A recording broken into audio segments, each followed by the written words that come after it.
Welcome to Keith and the Girl. I'm Keith Miele. I'm Chemda. This person rates, thank you, thank you, thank you. I'm a Keith and the Girl VIP member, and I saw every event this week for free, mind you. I'm a VIP member, but yay! Amazing, hilarious. Thanks for taking the time. Love, Tuesday. And then it says, yes, that's my real name. Okay. And we're breaking rules. On a Monday, we read your letter. Right. At some point with a name like Tuesday, you have to ask your parents, is that conception or birth? Right. What a fun week, Chemda. Oh my God, amazing. I am so glad that we get to do Keith and the Girl Week digitally. I mean, I am looking forward to the physical, everyone getting together, but I kind of want to do that when I can actually hug people. So it's really nice that we get to do a bunch of events with people around the world. So thanks for coming. And happy birthday, Keith, again. Oh, thank you. Hi, Rates Anthony. You keep saying about tattoos on the podcast, keithandthegirl.com/tattoos, and I thought I'd share mine. It was inspired by Chemda. Me. I'm obsessed with the idea of question everything. Thank you so much for the entertainment. Look at this tattoo, Chemda. Big question mark on the arm like you. Huh? That's cool. It looks really good. Looks badass. Mine looks more whimsical. Right. On another note, I've just learned of the death of Gilbert Gottfried, of course. Being in the UK, I didn't know anything about him on TV, but he's definitely one of a kind. Thanks for giving him the platform for overseas listeners like me. Sorry for your loss. I give 11 shits about this email. Love the show, so thank you. That's sweet. Yeah, I got to talk about that bummer news. When's Mother's Day and Father's Day and all that stuff, Chemda? I know we just had Easter, obviously. I just heard about Gilbert. Now I got to worry about my mom. I see. Mother's Day's the 8th over here? Yes. No, I don't know. Yeah? Okay. The 8th, yeah. Well, let me mention this then, because it's going to sneak up on you. Storyworth. Chemda's used this before, right? Yes. Storyworth is an online service that helps you and your loved ones connect through sharing stories and memories, preserves them for years to come. So let's say I got Chemda an account, right? She they would email her a question here and again. Chemda would fill it out. The next thing I know, I turned it into a book, and I present you with all your memories. Is that correct? Yeah, it's pretty incredible. And I think for a Mother's Day thing, if your mother is on the computer and can type and things like that, and maybe that sounds funny to some people, but some people's mothers are not able to do that. But if she can, you could send this to her. But if she can't, this is what you ask her on the phone and in person, and you write it out. And there's suddenly a biography about your mother's life. It's very, very simple questions, just about childhood, about the first time this, and when you thought about that, and what you thought of, where did you go to work your first time, things like that. And boom, you could add pictures, and they bind it, and it's a book. There you go. This says, give all your moms, and moms is in quotes, so I don't know if they're trying to be woke or what, but give all your moms in your life a meaningful gift you'll both cherish for years. Storyworth. Right now, for limited time, you'll save $10 on your first purchase when you go to storyworth.com/KATG. That's STORYWORTH.com/KATG. Save $10 on your first purchase. Again, storyworth.com/KATG. All right. Today's guest, who's going to help us talk about everything that's been going on. She's been on Comedy Central, NPR, Hulu. New special is coming out in June. Very excited. You can check out the last one for free on YouTube. You just look up Liz Miele from the book Why Cats Are Assholes. Liz Miele. Hello, Liz. Hi, guys. Hi. How's it going? You're suddenly so soft-spoken. I really want to throw off who I really am. Yeah, you can't trick anybody. Well, I'm doing well. I just had my birthday, and of course, I'm dating one of your closest friends, Kyle Lacasio. Yeah. No, did she break up with you yet? No. Oh. Have you been telling her things? Every year during your birthday. That's the craziest part about it. Not only did she not break up with me, I got my very exciting birthday presents. Oh, what was your present? A moisturizer. Oh, I see it. You seem so glowy. It's a revitalizer. Yeah, no, you seem revitalized. I don't know if you know of Paris. Is that something you asked for? Is that the lotion you use? Yes, Chemda. I asked for moisturizer. So anyway, that's a fun surprise.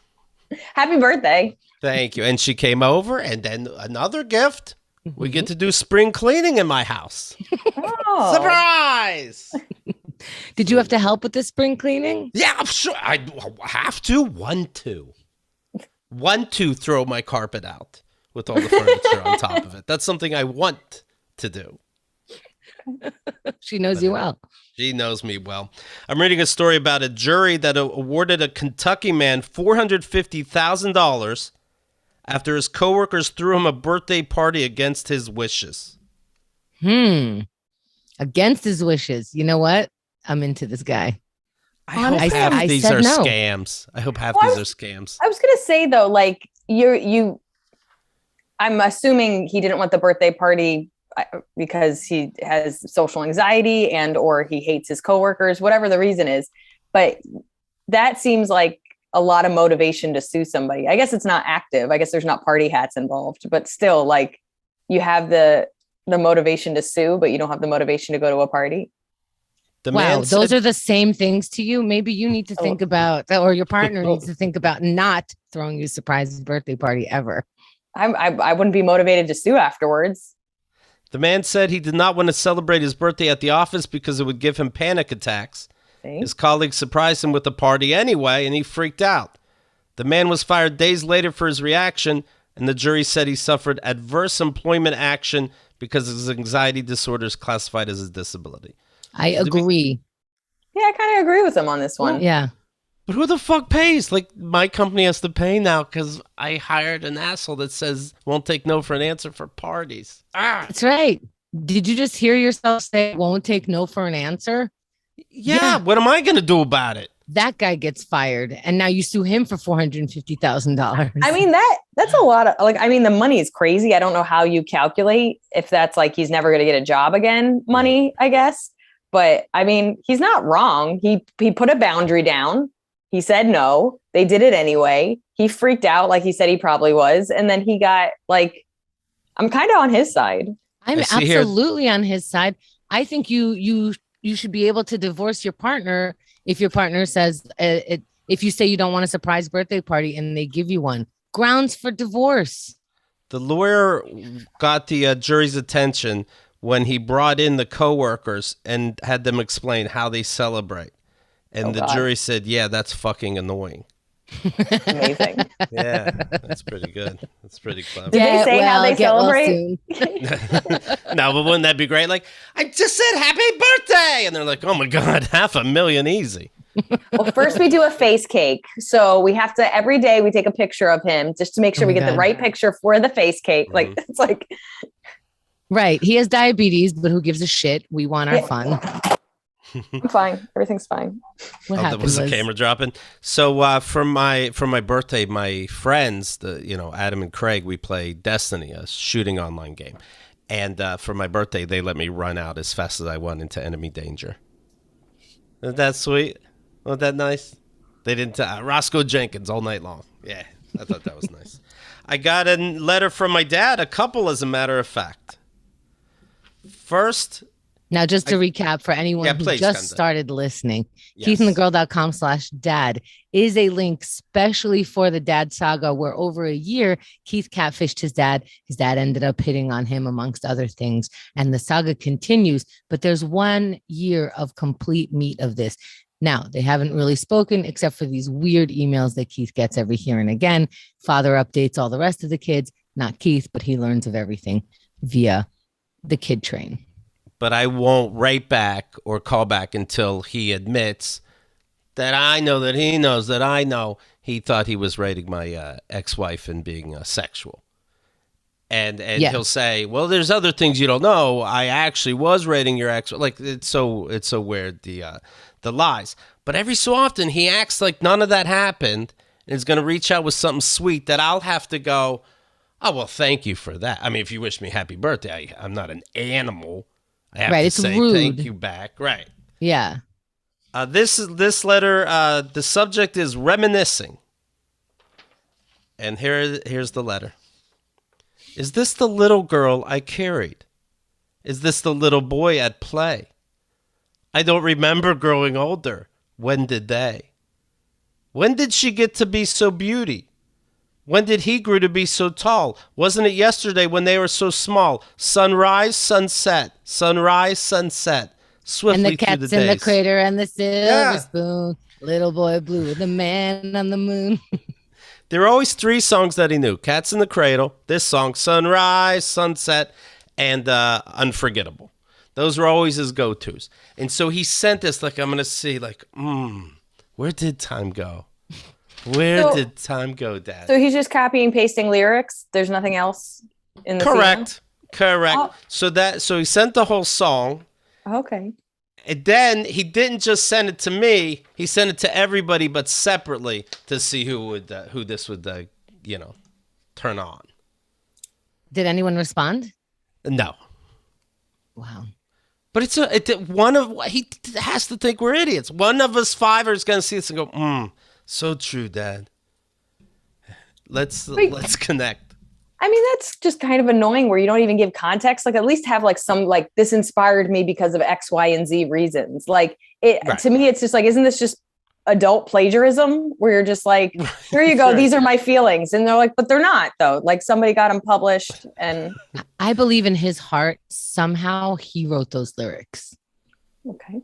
Like somewhere in his body and mind, he believes that those are his.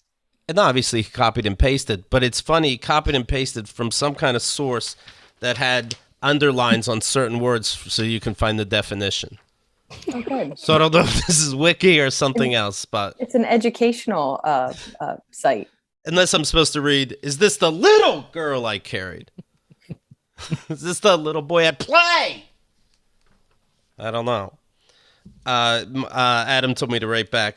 I should just type, nice fucking poem, thanks. That's on brand. Yeah.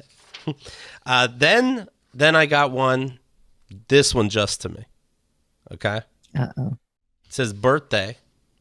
Then there's a picture of me being a kid when you open this document on a horse. Or excuse me, on an elephant. And it says, you were the only one of your siblings that ever got a chance to ride an elephant.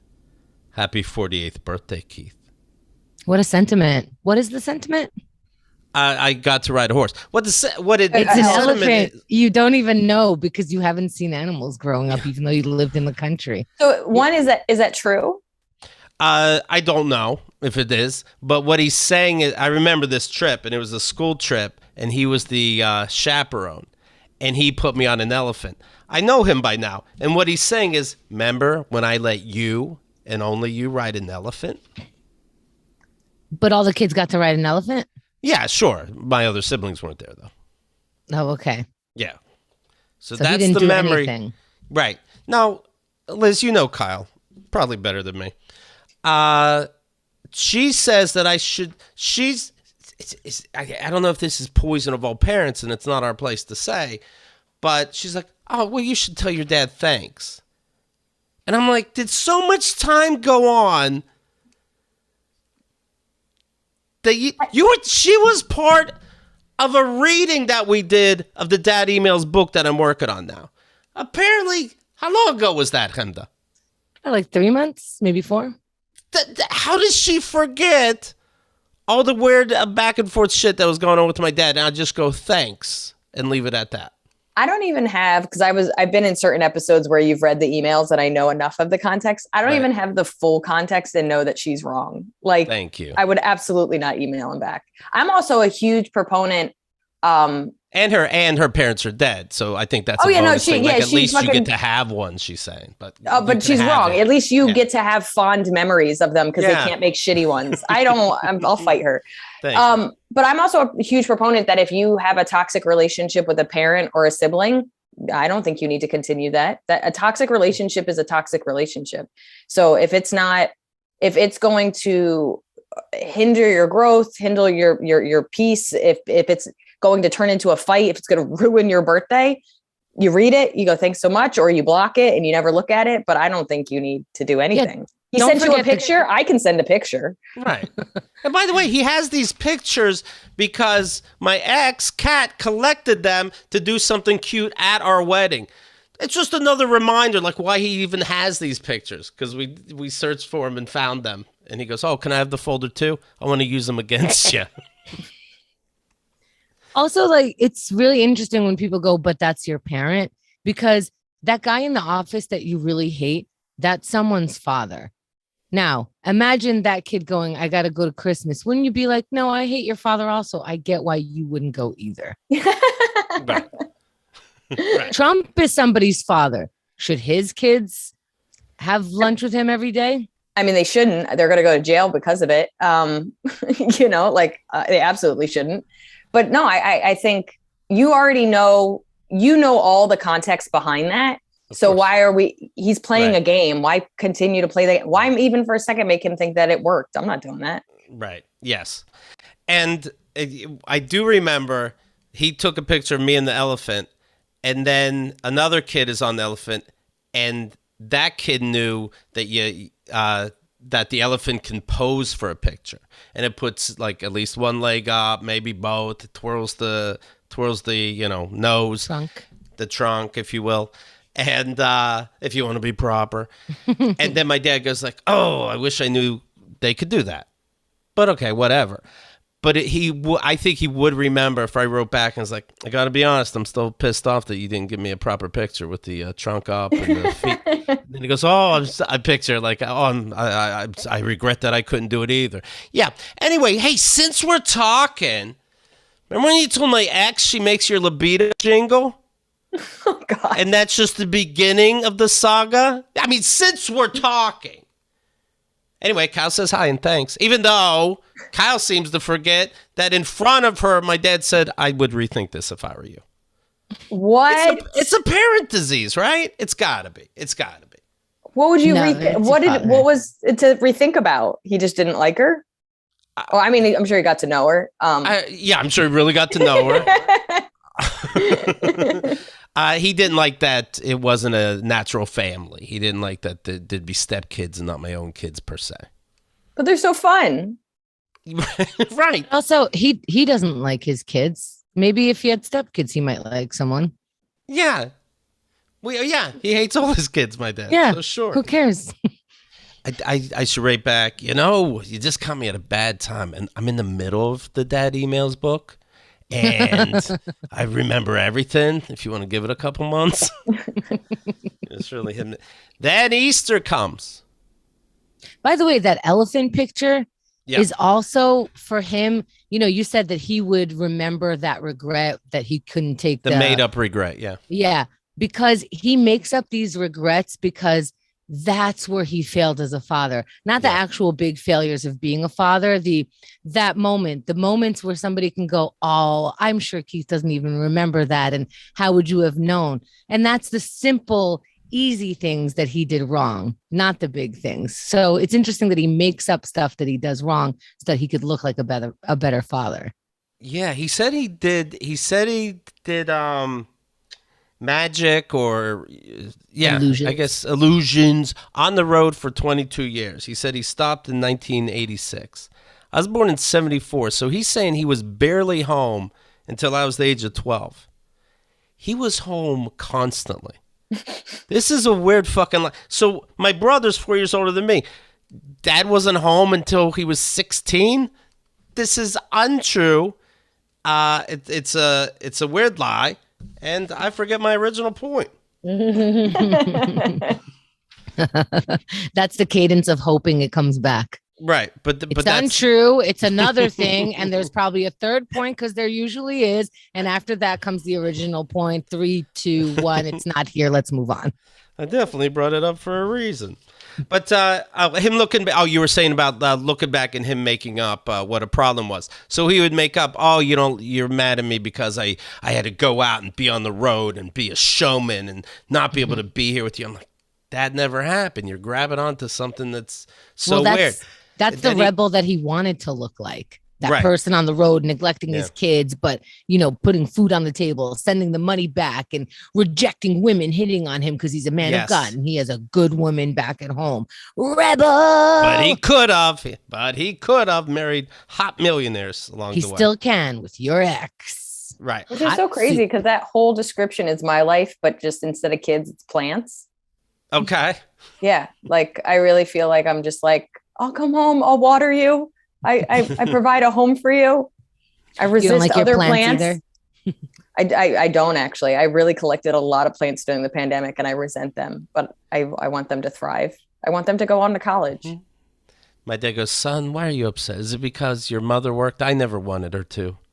You think I made her. I'm like, where are you? Another dramatic thing where you're the hero. The man pays for everything. You, of course, can't do it, so she has to work. But what are you throwing in and making? Yeah, that was not voluntary, your mother working. It wasn't for your Right. vacation money. Right. Is it about your mom working? I think it's more about trying to fuck my ex, I think. I think it's more about that one. Like, that's a big one. You have a lot of Ask your emails going back and therapist. forth. Yeah. Right.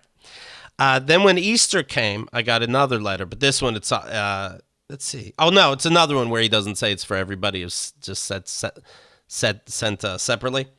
Christos voskres, vostidnu voskres. Christ is risen. Indeed, he is risen. Happy Easter. Is this an Easter egg to find out where you're actually from? Yes, it goes with the underlined words and where's that little boy I knew? What the fuck? How was your Easter, Liz? Did you do something? I did almost nothing. I was in Massachusetts the day before, so I got up early and I drove back. It was my friend's birthday, so I got lunch with her, and then I saw a movie, and then I did shows. What's the movie? Nothing. Everything, everywhere, all at once. And thoughts? I haven't So seen it good. yet. Yeah, So good. done. I just, No, I was gonna see can't wait it. to see it again. Yeah, I was gonna see it this past weekend, but we had to do something with the ottoman. You know what's funny about Kyle? Also, she'll tell me things to throw out. They were all her idea. To buy it in the first place? To buy it in the first place. Hey, this ottoman, should we throw it out? I'm like, I showed you pictures. How long have you guys been dating? I don't know. 4 years. 4 years? No, this all makes sense. Yeah. This How is so? this is the 4-year Ottoman hump. Everybody. Oh knows yeah, that. Yeah. that's where This is when, yeah. So if you can get past the Ottoman hump, I really think Okay. you'll have like a daybed fight in 7 years. And Okay, then we're doing all right. yeah, you're on track actually. So don't be scared. She has you get the ottoman. So if you're still together in 4 years and she asks you to let go of the ottoman and you do it, you go to the next step. Yeah. I would think it's a test. Like, you don't Yes, really, you don't know I well- gave that to you, or it was No. my recommendation. Yeah, women are tricky. I'm so sorry you're going through this. Thank you, tough. thank you for understanding. I just want to be heard. That's all. Do you know Is it this was thing Easter? on? I think you're being heard. It's Easter, Passover, and Ramadan. Did you know Mm. that all at the same time? But Yeah, that was the seriously, thing I was actually most excited about because they said it hasn't been that way in 30 years where it's all kind of been the same weekend. I bet it's related to that James Webb Telescope.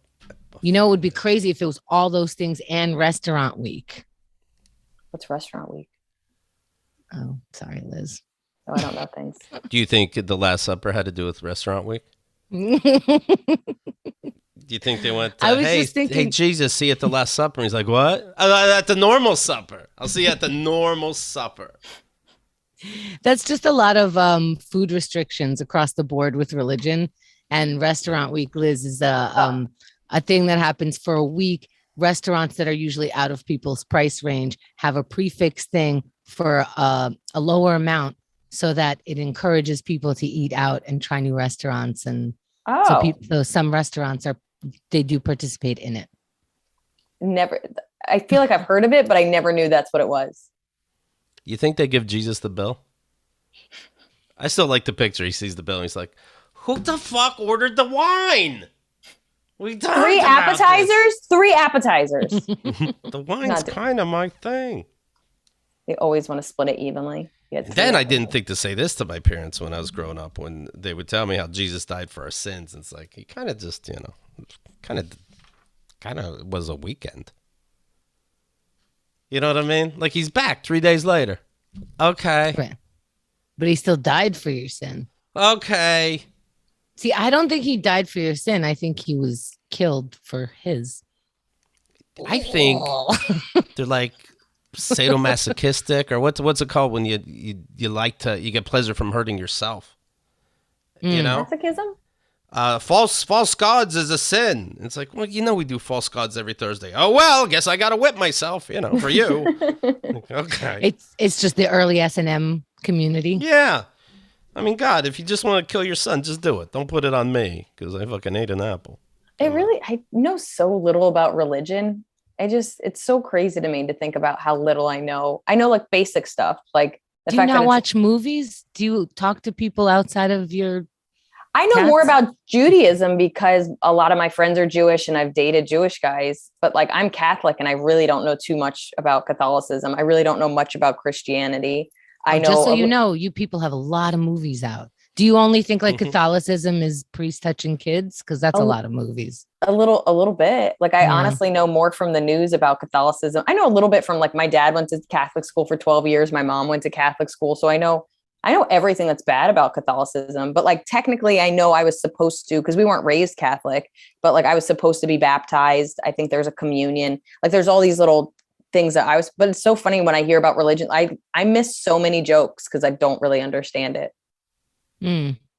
Well, it took me a minute because I thought Catholicism and other forms of Christianity was all the same thing. So then people started talking about denominations. I thought everybody had the, 10-year-old boys in those white dresses and walking down the aisle with the fanning of the smoke. And I didn't really fully understand it. But yeah, who will tell you the separation? When you call someone Catholic, boy, will they correct you when they're Christian of another denomination. They're like, no. Those people are crazy. Yeah, I'm not Protestant. Catholic. I'm Protestant. Yeah. But like, I don't really know the difference between, like, I guess I kind of understand evangelical because they're like batshit crazy. But like, even though I just don't know exactly what the difference between evangelical and like Protestant and whatever the other one, like, I just don't. I know black church is fun and white church isn't fun. Like I know all the comedy So you stereotypes. just know racism. No, I know comedy stereotypes of religion. I don't know actual facts. I know jokes people made about. Have you guys heard this joke? Okay, so St. Peter's up there in heaven, and the Holy Ghost is shitting in Mary's mouth while Mary eats out Father God, and Satan pisses in Jesus' wounds, and then down comes Satan's cat, and it starts crawling up the asshole of the and then it's like, what the fuck is this act? And they go, the aristocrats.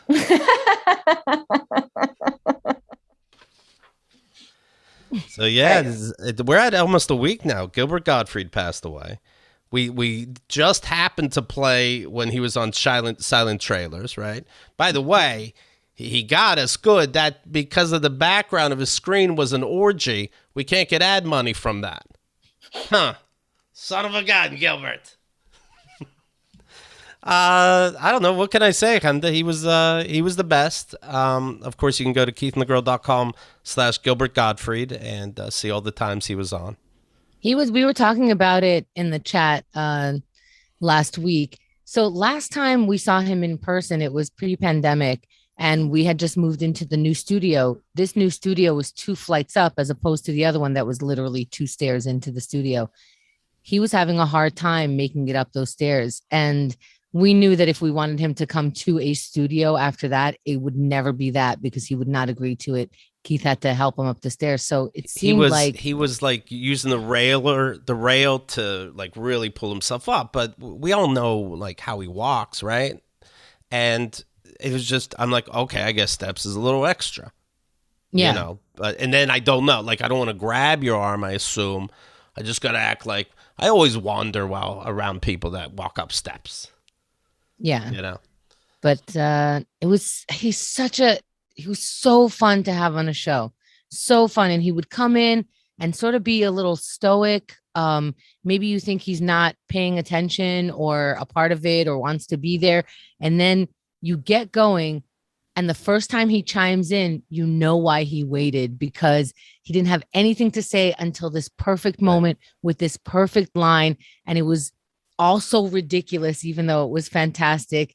And it just cracked up the whole room. It was so fantastic. He had such a good sense of humor. And one of the few people that I can say he and his family loved each other.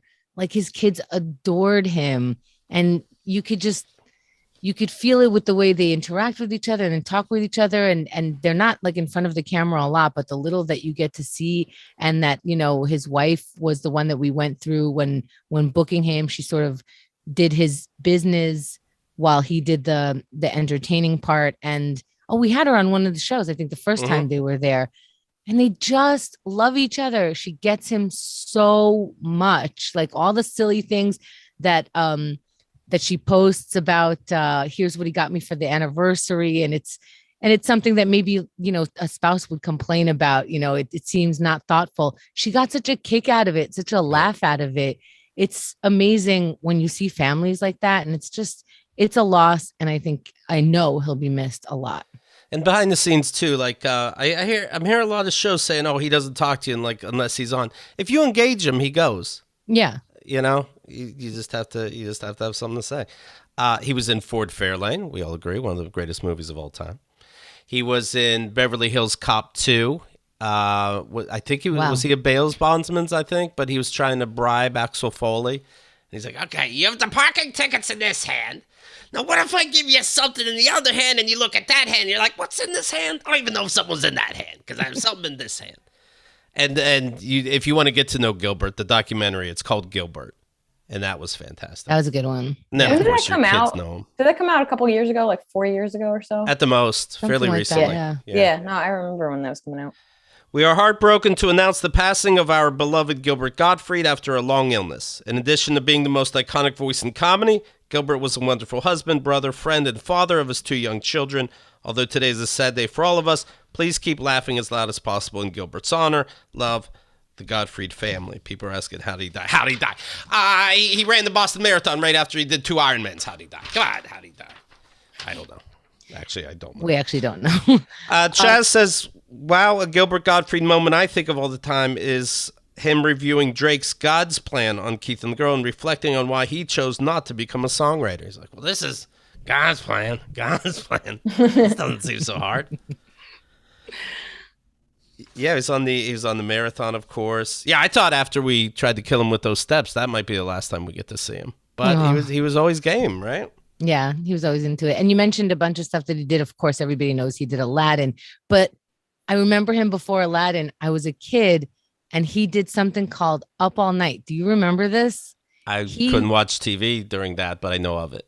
Okay, my parents must have been out or something, because it definitely wasn't for kids. It was late at night, and it was him introducing, I think if I'm remembering right, scary movies. It was definitely him introducing movies, and you'd see him like at a commercial and be like, "Hi, we're back," and he'll say like something very quickly, and then you'll continue watching the movie. And then when they go to break, he goes, "And that's how you buzz and you fall off the ladder. All right, we'll be right back." I don't know.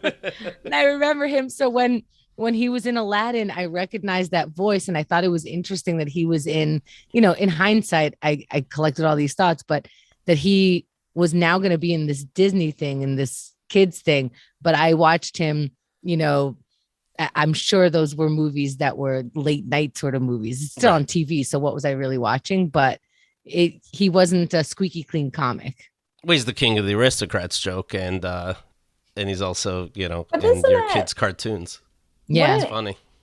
I feel like between like Bob Saget and Gilbert Gottfried, even, I mean, maybe not Norman Macdonald, but like these comics that were like kind of very much clean on TV, but like who they were on stage was not even just the complete opposite. Like I consider myself that curses a lot. I definitely push boundaries a little bit, but like, so like I can clean it up a little bit. Like, how do you, it's just something about the Gilbert, 90s. Like, how do you discover somebody that dirty and be like, you should be in Aladdin, or like Problems Child? Like, that's how I remember him. Like, that's probably my first introduction when I was a kid. It's easy to cut things out. So let's say he's doing a voice and he starts talking about how Superman's going to eat out Wonder Woman. They just take that line out.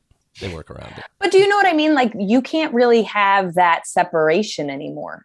Like, no, you can't. But I think Gilbert started off as a clean comic and then switched over.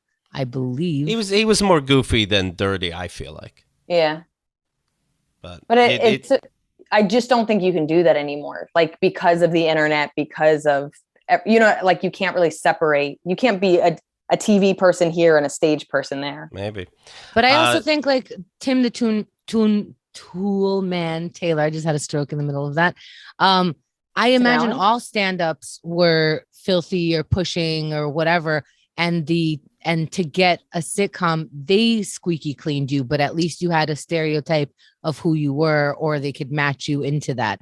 So I don't think he was talking about tools like in a rated G voice, on stage. I think you just understood comedians are filthy, disgusting human beings, but you can show them on TV like this by giving them a script. Yeah. But I think the opposite is true now. Now, like, people are like, you need to be super clean. Like you're clean, you stay clean, you get more opportunities clean. Like it's a path. All right. I thought it was funny when he gets fired. We talked about this. You can see it on YouTube right now.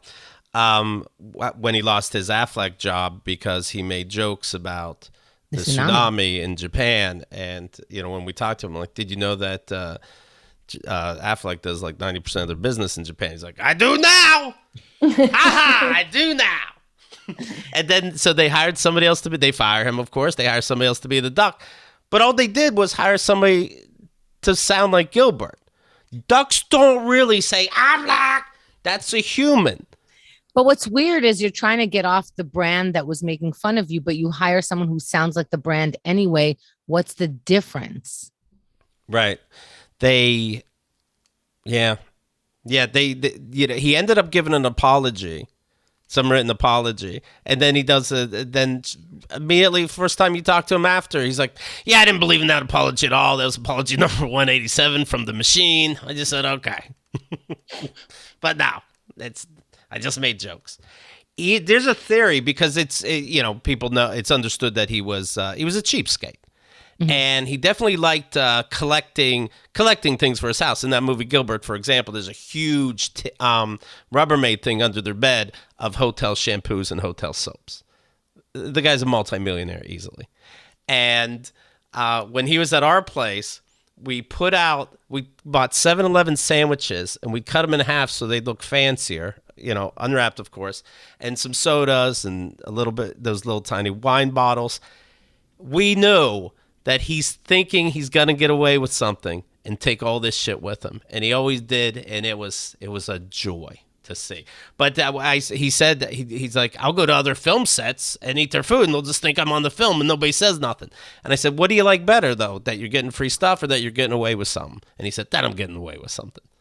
So like he's sneaking soda stuff in the bag and stuff like that, and we're like, oh, we can't see you. We have pictures of that setup. We thought we were so fancy. We're like, look, we got fancy company coming over, but we have a budget. So we cut it up and put a tower of sandwiches. Like it was, you have your variety, that's how catering works. And then your sodas and wines and things. So he took all of it home. If you put anything on an angle, it looks fancier. That's what I've really noticed. That's good. It really changes things. Well, you know what? Now that I think about it, this could sound like a weird brag, but I like that he liked us, that he was game for anything, silent trailers, whatever it is. But we did like fuck up a couple times for him not to be into doing the show anymore. For one, I hire an Uber to pick him up and drop him off at my house instead of the studio. He got out of the car, made one of the biggest mistakes of his life. So, he doesn't know where to go next. He's like, someone always helps me. We were able to figure it out, but that was a scary one.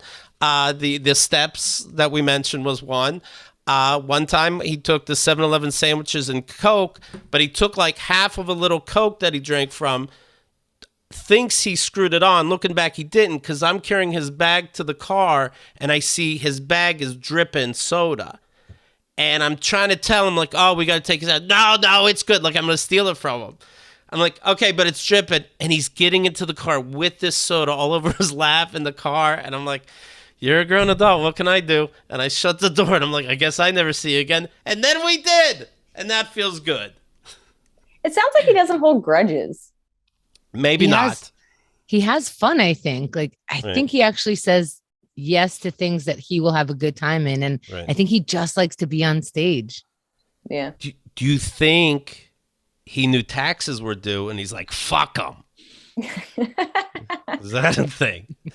You start taking orange juice from other people's movie sets. That's cool, but you got to go big eventually. It's progressive. It's a progressive disease. No, it's Affleck. Meanwhile, what could be sad probably is what actually happened is he's trying to save money, so he put everything under his wife's name, and she has to deal with it now. I think in the business of their relationship, I think she's taking care of that anyway. What I wish they did, they just had the funeral. I would have had an open casket and then put a nice spread out right in front of it to know for sure. Actually, I think what they should have done is taken all those tiny shampoos and soaps and put it in the casket with them. They get to Egypt and they get buried with their favorite things they're going to need. Like that's actually why he was collecting those, is so he could be clean in the afterlife.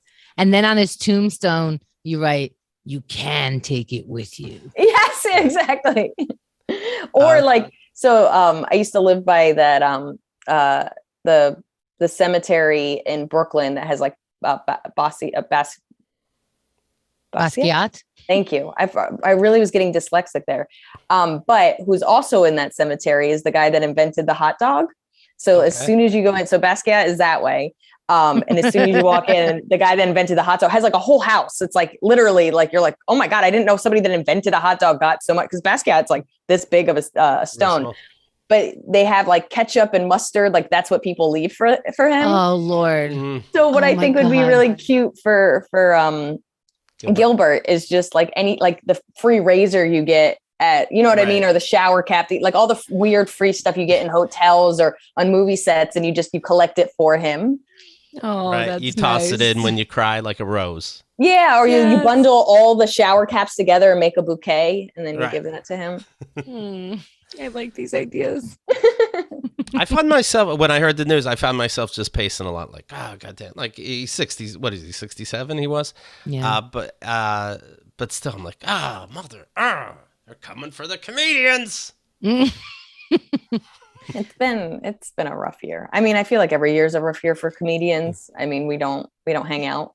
Well, comedians, they're coming for everybody. Relax. Your time will come too. Yes. I'm looking at a chart. I'm just saying. It seems priests are fucking kids and comedians are dying. That's just what I see on my chart right now. Right. Yeah, but there's certain people that die that you're just like, that's fine. They can be here or not be here. I don't know. There's just too many, like Gilbert Gottfried. It's like, there's not one person that wasn't like, what a treasure.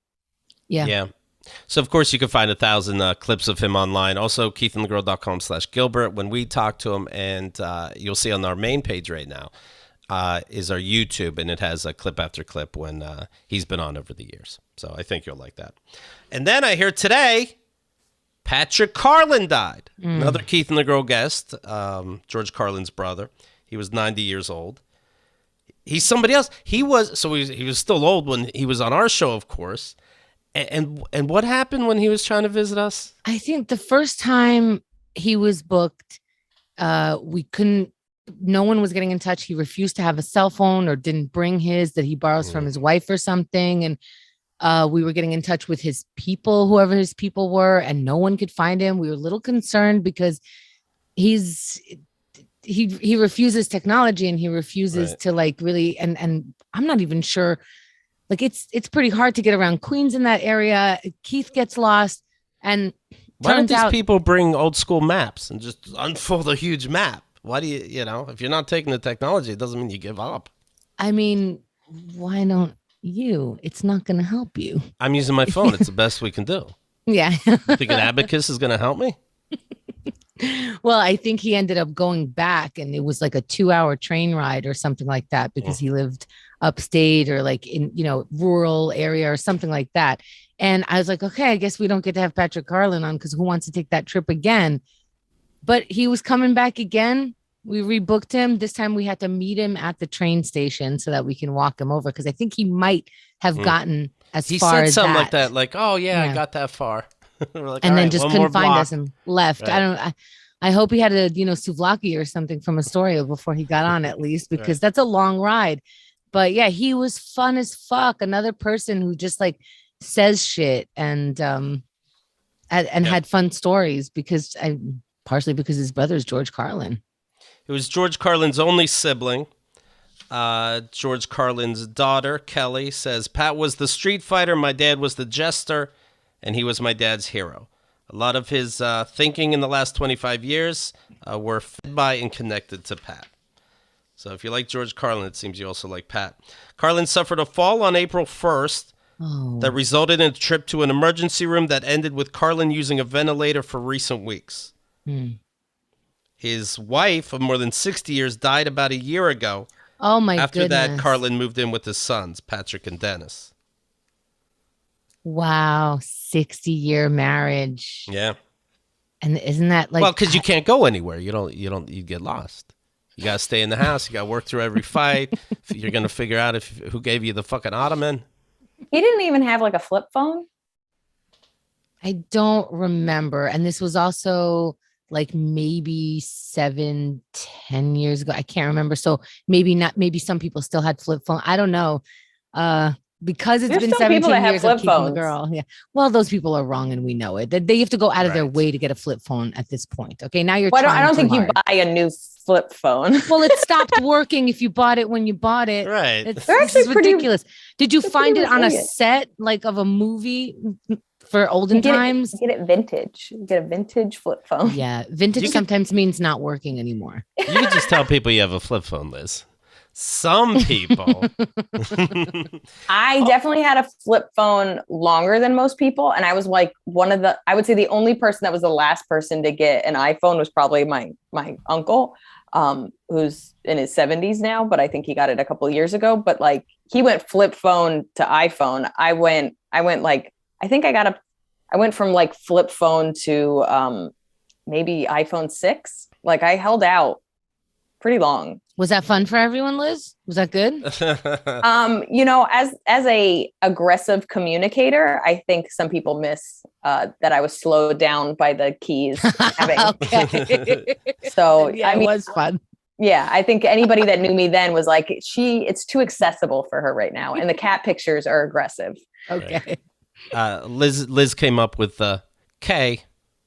You've heard of blame. I'm both dyslexic and you had to hit the number 3 times to get the right letter. It was a lot. Right. And the two moms, the two Seinfeld moms died. George Costanza's mom and Jerry Seinfeld's mom. In the last week, I didn't know both died. Yeah, we go away for a minute and. Oh my God. I didn't know it was a week apart. I definitely saw. That's crazy. Yeah. Wow. So it's Seinfeld's fault. Mm-hmm. Yes. Svaj says, I just heard about the shooting in the NYC subway. Yo, good. Let me tell you something. I don't know if I'm speaking for Hemda and Liz, but not only am I doing good, but I feel stronger than ever. I feel New York tough, and they just made a big mistake because the Hulk can keep getting bigger. Okay? So, first of all, thank you. Secondly, we're doing just fine. There's a lot of crime going up, though, in New York City, isn't it? Yeah. You see a guy shit on the train, and you're like, okay, I'm in a good train today. Well, I mean, it's interesting that we don't really have a lot of shootings here because we have some of the toughest gun laws. So I think that's the big, like we're stabby. So like, I feel like I've heard more stabbings. It's London, like in New York is a stabby scary, which is personal. You have to get up there. You have to really make eye contact. So a shooting to me, I think is a little. You have to make eye contact to stab someone. Well, you can't just throw the knives. art form. It's an art form. Okay. Oh. So yeah. But you have to look at someone if you nunchuck them. Like, what are the rules? Oh no, that's more scent. That's about the scent. Yeah. So I'm so surprised you don't know all these things. You guys have lived here all the time. I know religion and I know fighting. Everybody knows it. Liz Miele fighting. That's right. That's right. Are you more scared because you're the one who you talk about how smaller people get picked on the train, you get picked on all the time. Are you more scared because now it's a little more knifey than usual? Stabby, excuse me. I'll say this. I've noticed in the last 6 months, as somebody that does like late night spots, I am way more uncomfortable late at night. I'm usually at like West 4th or Broadway Lafayette. Like it's a little bit more uncomfortable in the subways. I feel much more, I stand around anybody that seems like masculine, like, you know what I mean? Like real stereotypes. Like I find myself being closer to wherever there might be like a person can hear me yell. Like which is funny because then I look over and I'm like, oh, hello. Meanwhile, I should be going, oh, I'm going to have to fight probably. No. It is kind of sad where you're just like, I've decided this person's going to save me. They don't know that yet. But you're my hero. And I just decided. So I will say late at night, I've been much more uncomfortable than I've been before. And then I wasn't in town for the shoot because it was only one stop away. No, it's a couple stops away. I mean, I'm on multiple trains, but like it wasn't too many. Brag. Oh, yeah, sorry. I just moved to a place that has a lot of train access, but it wasdon't too far from me. And that, so by the way, in New York language, that means Liz is doing well right now. Yeah, I'm doing great. Yeah. I know. Look at all this artwork. I see. So I think I wasn't in town. I came in town the next day, and it was funny because I was waiting for the train going to spots the next day. It's been not even 24 hours later, and like nothing happened. Like, and that's where I'm like putting my headphones in. I'm like, am I doing this right now? Like, am I just acting like this didn't happen on my train a day before? But there is something very. I mean, what's your other option? Is to it's the bus and fuck that. Well, it wasn't not to take the train. It was just to be more around. Because like I read articles where the guy that sat next to him, he got shot in the leg, but he was sitting next to him. He started to see the smoke and the guy shot him in the leg. He was sitting next to him. Like there were all these like articles there and interviews with people that were like what they noticed as it was happening and why they think nobody actually got killed, which is that, he put off these smoke bombs and it actually probably was the best thing he could have done to save people, which is he couldn't really see what was going on. And clearly wasn't really a gun guy. He didn't really know what he was doing. So like his inabilities and his poor planning is the reason that nobody died. But like, I can't tell you how many times, especially as a woman, you sit down and immediately you're like, I should not be sitting next to this person. Mm-hmm. I don't feel comfortable next to this person. I feel like they're staring at me or they're just something. And then I have this moment, like this people pleaser that's like, well, that's not nice. And what do you know? And then you're like, why am I playing nice? Just get up and go to another seat or go to another car. Or there's the fear of if I get up right now, he's going to take this personally. Act like you're looking at the map. Act like you're looking at the map. And then I do play acting. Like I'll look and I'll be like, oh shit. Like, and then you're just like, and then you walk and then you pretend and then you go to another car. Cause there's so many like dudes that stare at you or like whatever. Or like I said, I'm coming home at 2 a.m.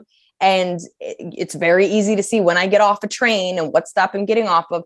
So there are things where you just have to be like, fuck that. I'm uncomfortable. I'm going to sit next to somebody that looks awake and strong. I've been on a train my where nunchucks. Like there's only four people, including me, and they're all female presenting anyway. And we're all sitting pretty much right across from each other, next to each other, as close as possible with some, elbow room. But the rest of the train is empty because we know there's more of us now. We're not going to separate. There's like a nodding. And then I don't even know if there was a nodding. It's just, of course, this is happening. Nothing bothers me more, especially late at night, that I get on a train and I walk onto the train. I'm the only person. So I'm like, okay, now I'm by myself. So now I have to be aware of who's the next person that gets on the train. Cause then it could just be me and one other person. And you're like, I don't like this. Like it's so much. I'd rather so much be on a crowded train than like I had to head into the city. I had to head into the city at midnight yesterday. So not only is it a holiday, but it's late at night and it's all just people going to work or coming home from work. And so you just have this moment where you're like, okay, it's not as crowded as I like to be, but at least it's not desolate. Like I don't like you always feel this way, right? Riding on the train. It's a little different. I'll go in a train, think I'm the only one, and I see a chick there and I'm kind of pissed off. I'm like, God damn it. Now I have to be a hero. Right. The person's name was Frank James, Frank James, 62. Nobody died. But he shot 10 people. He ended up calling on himself. He called in a tip and told authorities he was at a McDonald's on the Lower East Side of Manhattan. They found him very close to there, right around the corner. Let's see, how long? It took a bit for them to find him, right? 62-year-old Frank James, they found him, I think like 30 And that was the news in jazz form. Right. Did you see that he was on like the FBI watch list and that like, oh yeah? Well, there's all these articles basically saying like he had tons of, posts that were like about violence and hurting people and that he was like on some watch list. And I was like, is that what it is? It's just a watch list. We just watch people. We don't I just don't understand. And I mean, this is how it is with being a woman in general. It's just like after they do something, there's people are like, oh, we're going to try.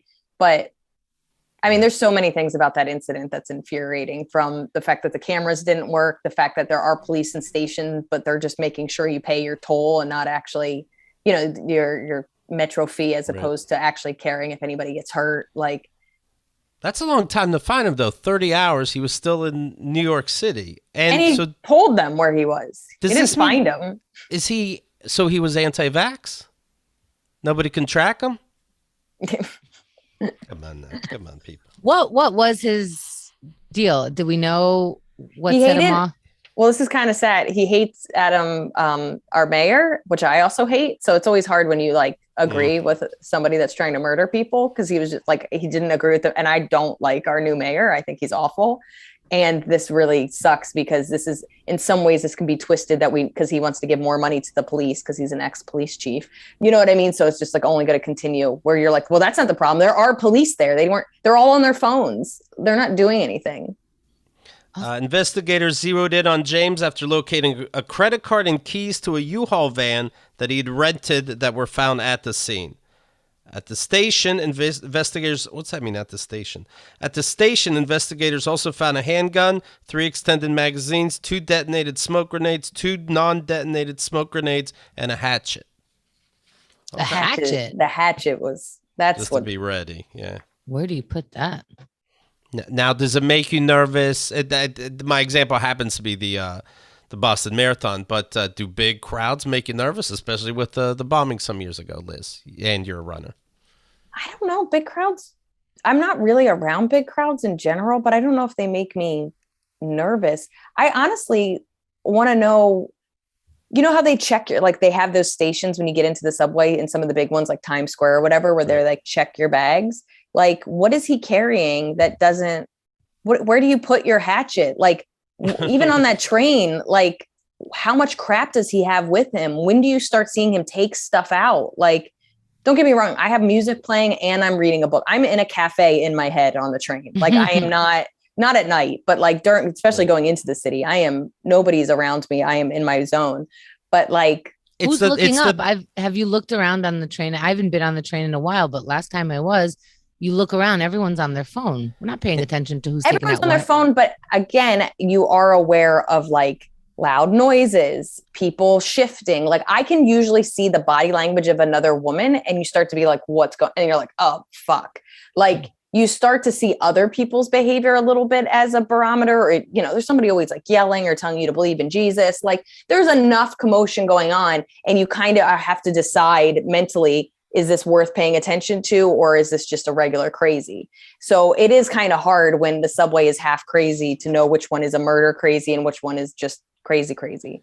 And I'm guessing you have to guess case by case, what trouble do I look at to see if it's trouble?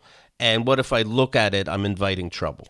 Exactly. I feel like okay, I don't know if you guys are like this, but half the reason I can't watch scary movies or these crime shows or whatever is I'll know too much and I can't ever forget it. So this is in college. I saw this. It was some kind of, CS, Law and Order, SVU kind of shit. But a girl is on a train. A guy goes, "What time is it?" And she goes, "Oh, it's 8:42." And that was enough for him to believe that he had a connection with her. Mm-hmm. And then he followed her home and he murdered her. And I was like, talk to no one. Can't tell anybody the time. Right. I am such a cold bitch sometimes because I'm just any kind of I'm friendly can be misinterpreted, and I'm not playing this game. I'm not, Well, Xerxes and I were on a train one time, average amount of people, a bunch of seats taken, and all the way on one side of the train, we smelled cigarette smoke. Somebody was smoking on the train. The balls that you have to have because you have to be so confident. And it was a teenager, I think, but or like she was maybe early 20s or something. And we all knew not to look at her because, like you said, you're inviting, you want someone to be like, can you put that out? Yeah.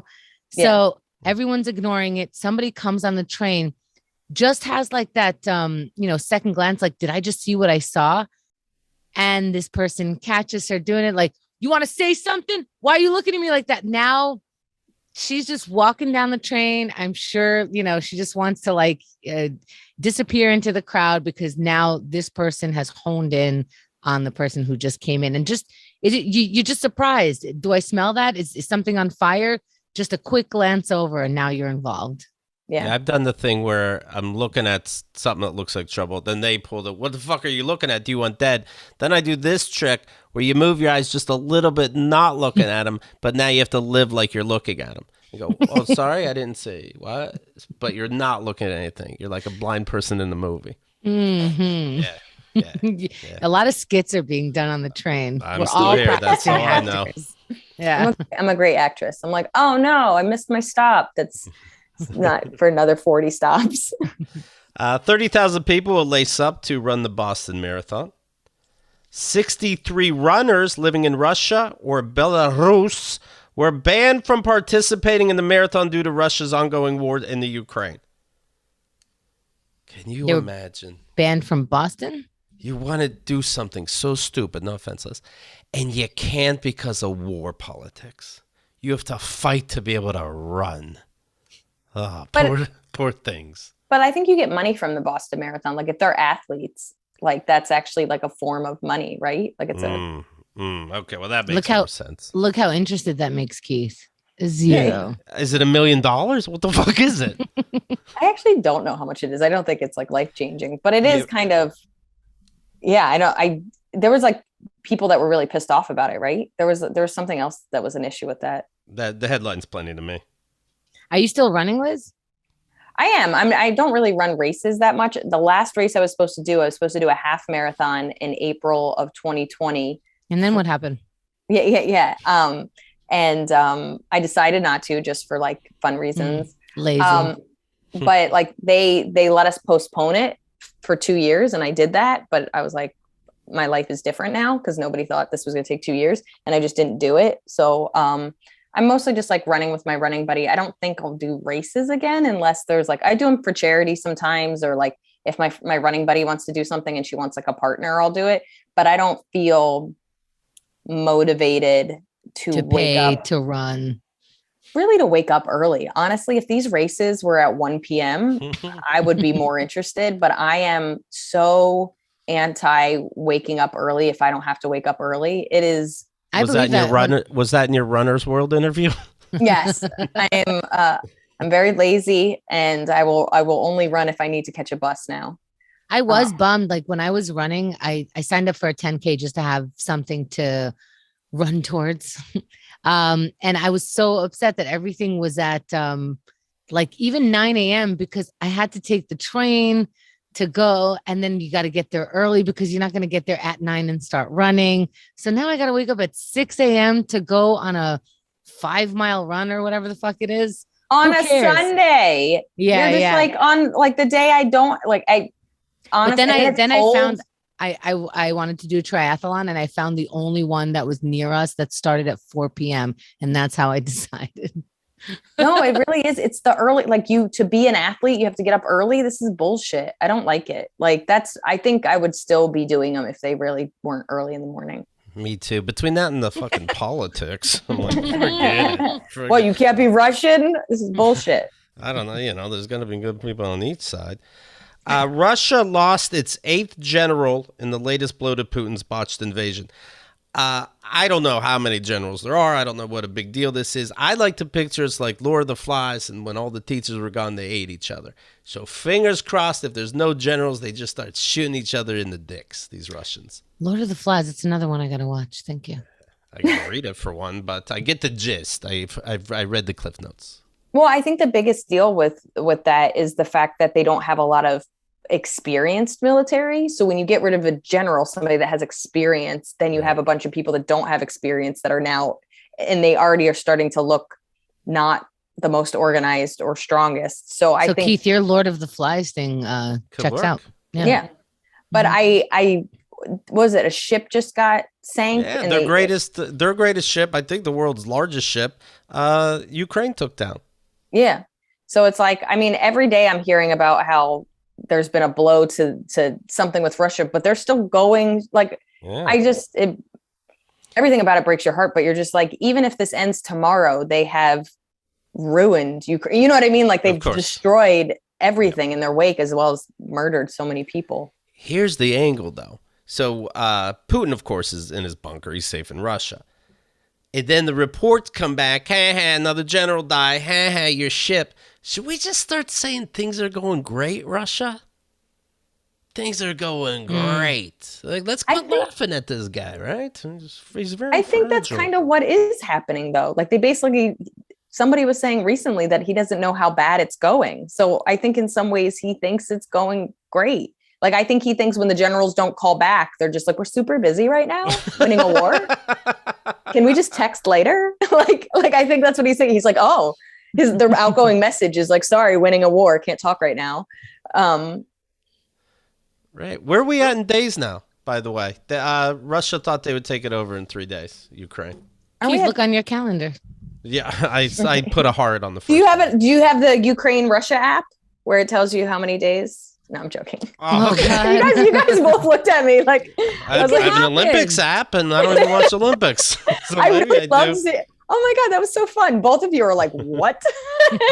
If I legitimately believed you. I was like, this could be. Oh my God, my acting is, I've been doing a lot of self-tape auditions. I really feel like I'm getting stronger. Do you do them on the train where your best acting happens? Yeah, where I look terrified and I'm shouting and people are like, what? Right. We're at day 54. Wow. So it's a month and a half? Feels like just yesterday the capital was Yep, you're all very good at math. Almost 2 months. That's, I mean. Well, thanks, Keith. Great news. That's great. That's great. I start updating my app that I've created. Liz, you want people to know what's doing? What specifically? I just shot a special. Oh, what's it called? I think it's going to be called Ghost of Academic Future. Okay. Yeah, how do you think it went? I feel good about it. It's funny. It's what I have to finish today. I just watched the first show and I'm watching the second show. So hopefully I'll have a rough edit by next week. So I felt good about the shows itself. I self-produced my last one, which was in November of 2019 when I filmed it, and I did too much and I could never turn off my producer brain. I'm sure you guys have experienced this where you just have too many jobs. And so it was the first time I ever recorded something and I couldn't shut down and I couldn't fully feel in the moment, and I didn't know how the shows went and I felt off. And like I saw it and there was things I liked and it went better than I remembered. But this is the first time like I got off stage and I was like, oh yeah, it went well. I know what I flubbed. I know what words I have to fix or what jokes I messed up for the second show, and I was able to fix those. So, it's all about editing it together, but I feel really good about it. And it's a sillier one. It's a weirder show because I wrote a lot of it over Zoom and in parks. Well, children are playing volleyball and shit. I can give you like a little life hack if you come across a problem recording. If you're hearing like, oh, I love this take of this joke, but this is just a little different, but I like them both, but you think you can only pick one. Throw in somewhere where the audience goes, what? And you go, I'll repeat it. And then throw the second version in. I like that. Sorry, let me write this down. This is just such solid. You guys if you want, in your next recording, he could be the what audience member. Mm-hmm. Just like, and then in the credits, it's like the famous what. Yes. Everybody's yes. Keith. And just put a what in every taping. You're welcome. Yeah. All right, let's go over what we learned. Tuesday, we talked to them on a Monday and they said, hey, VIP week was very fun. A lot of stuff happened. I love the name Tuesday, by the way. What's that? I love the name Tuesday. Yeah, it's a nice name. We learned that too. Yeah, it's just a good name. Somebody got almost $500,000 for not wanting a party thrown at them. Good job. Good job. Wow. Holy shit. Consensual partying only. Yeah. No means no, guys. Yeah. I have to picture somebody's hearing, though, like they were raped, they went to court, and they got like an ice cream sandwich. And this person threw a party and got That is $500,000. true. Keith, that's actually a really good compare perspective. yourself to yourself. That's true. That's true. My dad wants to know, where's the little boy at play? Okay, thank you. That's giving a shit and trying. Sorry. Today I learned I got to ask my siblings if they ever rode an elephant. This is something that would define my life. Christos Voskres. Now, just a little reminder, they kind of went with the way my dad made me say good morning, where I'd wake up. If my dad would try to say good morning before I said it to him, and he'd go, good morning. I'd be like, oh, good morning. He'd be like, let's try it again. And I'd have to go back into my bedroom, come out again. This time he'll make it easy for me. Turns his back to me, and I go, Dad, good morning. And he turns around and goes, oh, what a nice surprise. Thank you, my son. Good morning. So when you said Christos Voskres, Christ is risen, when he said that, you had to repeat, Voistenu Voskres, indeed he is risen, from some land I was never told where I was from. So you had to do You that. got to do the call and response, Christ is risen. I'm like, happy Easter. No, indeed he is risen. Let's try but this in again. English. No, you did both. And he corrected your Christ is risen. Yes. And he never told you what language that was? No. Maybe somebody will. Hello out there. If you understood what Keith said, please report back. info@keithandthegirl.com. We're on Reddit. We're on Twitter. We're on Facebook. We're on Instagram. Email us. Shout it out. We'll find you. You find us. Do it. It's some kind of Russian. It always is. Easter, Passover, and Ramadan all happen on the same day. Very excited. But of course, Easter's the one. Come on. And we learned about Restaurant Week. A restaurant week. Why rent out the whole table if you're only going to take pictures from one side of it? Jesus Christ. Gilbert Gottfried passed away, of course. Hilarious. A god. A goddamn god, quite frankly. Patrick Carlin as well. We were lucky enough to meet these people and share their lives just for a little bit. The MTA shooting. What a world we live in, where we just go, all right, but I got to go to work. So what am I going to do about it? You know? And they'll raise the price, so that'll be good timing. Boston Marathon, I can't compete because it's just gotten too political, but that would have been fun to do. And I think that's everything. Thank you, Liz. I love that recap. I love that you have a cliff notes for anybody that doesn't have time to listen to the whole thing. Yeah, because the tests come on weekends, and Yeah. I don't know people's lives. Yeah, no, it's really thoughtful. You guys are just thoughtful. So check Liz out, see what's doing, stay on top of the special, get that when it comes, and say hi. We're Keith and the Girl on all social platforms, and of course, keithandthegirl.com. You can see the videos we were talking about right now. All right, thanks a lot. KeithAndTheGirl.com